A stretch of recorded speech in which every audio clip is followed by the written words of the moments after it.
இருந்தாங்க. அந்த யோனா அப்படிங்கிறச்சுல அந்த அண்ணனை வந்து ஆண்டவர் என்ன சொன்னாரு, அவங்க வந்து ஊழியம் செய்யற மாதிரி அந்த அண்ணன். அப்போ அந்த அண்ணனை கொண்டு அவங்க என்ன சொன்னாருன்னா, நினிவே பட்டணத்துக்கு போ அப்படின்னு சொன்னார் அந்த யோனா.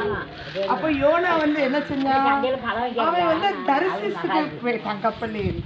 கப்பல்ல ஏறி படகுல ஏறி தரிசிஸ்க்கு போயிட்டான். ஆண்டவர் பார்த்தாரு, யோனா வந்து நம்ம சொல்லுக்கு கீழ்ப்படியலையே அப்படின்னு சொல்லிட்டு ஏசப்பாவுக்கு யோனா அண்ணனால கொஞ்சம் கோவம் வந்துச்சு. அந்த அன்னைக்கு யோனா அண்ணனை போ தரிசி இன்னைக்கு நினைவு பட்டணத்துக்கு போனதுக்கு அந்த அண்ணன் கப்பல் ஏறி தரிசிஸ்க்கு போகிறதுக்கு கப்பல் ஏறிட்டாங்க. கப்பல்ல ஏறி போய்கிட்டு இருக்கிறாங்க. கடல் வந்து கொந்தளிக்குது. அந்த அண்ணனை கடலுக்குள்ள போகவே முடியல. கடல் கப்பல் ஓட்டுவார்ல, அவர் சொல்றாரு, கடல் கொந்தளிக்குது. பார்த்தா கடல் கொந்தளிக்குது. அந்த யோனா அண்ணன் வந்து ஆண்டவர் சொல் கீழ்ப்படியாம போறாங்க. ஆண்டவர் ஏசப்பா அங்க போக விடாம அந்த அண்ணனை தடுத்து நிறுத்தணும் அப்படின்னு சொல்லி கடல் கொந்தளிக்குது, காற்றடிக்குது, புயல் வீசுது, எல்லாமே செய்யுது. ஆனாலும் இந்த யோனா அண்ணன் என்ன செஞ்சுறான், கப்பல்ல கடைசி தட்டுல கீழே மடியில போய் படுத்து கிடக்குறாங்க. நல்லா தூங்குறாங்க. இங்க கப்பல்ல இருக்கிறவங்க எல்லாம் பயப்படுறாங்க. அப்படியே ஆழத்துல உளுந்துருவோமோ, தண்ணியில உளுந்துருவோமோ அப்படின்னு சொல்லி எல்லா ஜனங்களும் பயப்படுறாங்க. அந்த அண்ணனுக்கு பயமே இல்லை. அந்த அண்ணன் அவங்க பாட்டுக்கு தூங்கிட்டு இருக்கிறாங்க.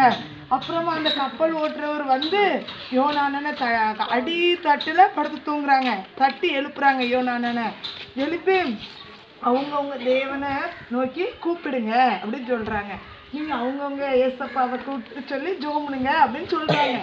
அந்த யோனா அண்ணன் என்ன செய்யறான், அப்பவும் அந்த அண்ணன் ஏசப்பாவை தேடல, நல்லா தூங்குறான். அப்புறமா கடல் அப்பவும் கொந்தளிச்சுக்கிட்டு தான் இருக்குது. அப்புறமா சொன்னாரு அந்த கப்பல் ஓட்டி என்ன சொன்னாருன்னா, சீட்டு போடுவோம் அப்படின்னு சொன்னாரு. நம்ம வந்து பேர்லயும் சீட்டு போடுவோம் அப்படின்னு சொன்னாரு. சீட்டு போடுறது யார் பேர்ல உழுதோ அவங்கள தூக்கி கடலுக்குள்ள போட்டுருவாங்க ஏசப்பா. அந்த கப்பல் ஓட்டுறவரு அந்த சீட்டு போட்டா யோனானை மேல விழுந்துட்டு அந்த சீட்டு யோனானை மேல சீட்டு விழுந்த உடனே அந்த கப்பலுக்காரர் என்ன சொல்றாரு, யோனானை தூக்கி கடலுக்குள்ள போடுறதுக்கு ஆயத்தமா இருக்கிறாங்க.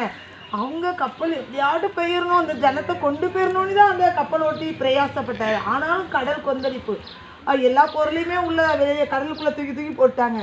கடைசியில் என்ன செஞ்சாங்கன்னா, யோனானை தூக்கி கடலுக்குள்ள போட்டாங்க. கடலுக்குள்ள போட்டோன்னே ஏசப்பா அந்த யோனானையும் பத்திரமா பாதுகாக்கிறதுக்கு ஒரு பெரிய மீன் ஆயத்தப்படுத்தி வச்சிருந்தாங்க. அந்த மீன் அந்த யோனானை தூக்கி கடலுக்குள்ள போடவும் அந்த பெரிய மீனுக்குள்ள யோனானே வாய்க்குள்ள போயிட்டாங்க. ஏசப்பா என்ன எப்படி காப்பாத்திருக்காங்க யோனானை பாருங்க. அப்போ அந்த அண்ணன் 3 நாள் ராப்பகல் 3 நாள் ஆமா அந்த மீன் வயிற்றுக்குள்ள இருக்கிறாங்க. நம்மலாம் மீன் வயிற்றுக்குள்ள போய் இருப்போமோ, அது எவ்வளோ நாற்று நாரம். நம்ம சாப்பிட தான் செய்வோம். ஆனால் அதை கழுவி முடித்தோடனே அதெல்லாம் நாரெல்லாம். அப்போ அந்த அண்ணன் அந்த நாற்றத்துக்குள்ள அப்படி இருக்கிறாங்க. இருந்துட்டு அந்த அண்ணனுக்கு அப்புறம் தான் உணர்வு தட்டுப்படுது. ஏசப்பாவை நோக்கி கூப்பிடுறாங்க, ஏசப்பா நான் உங்க சொல் கேட்காம போனது தப்பு தான் அப்படின்னு சொல்லி அந்த அண்ணன் ஜோமுனை ஆரம்பிச்சிட்டாங்க. நான் நீங்கள் சொன்ன மாதிரியே நான் போகிறேன், நினைவே பட்டணத்துக்கு போகிறேன் அப்படின்னு சொன்னாங்க. அந்த அண்ணன் எங்கே போனாங்க, தரிசிஸ் பட்டணத்துக்கு அங்கே போனாங்க. நினைவேக்கு போக சொன்னார் ஏசப்பா. அவன் போனது தரிசிஸ்க்கு. அப்புறமா நான் நினைவு பட்டணத்துக்கே போகிறேன் அப்படின்னு சொன்ன உடனே ஏசப்பா அந்த மீனை என்ன செஞ்சாங்க, கடலுக்குள்ளே இருந்து கரையில் கொண்டு கக்கிட்டாங்க. கக்குனோடனே யோனானே வெளியே வந்துட்டாங்க.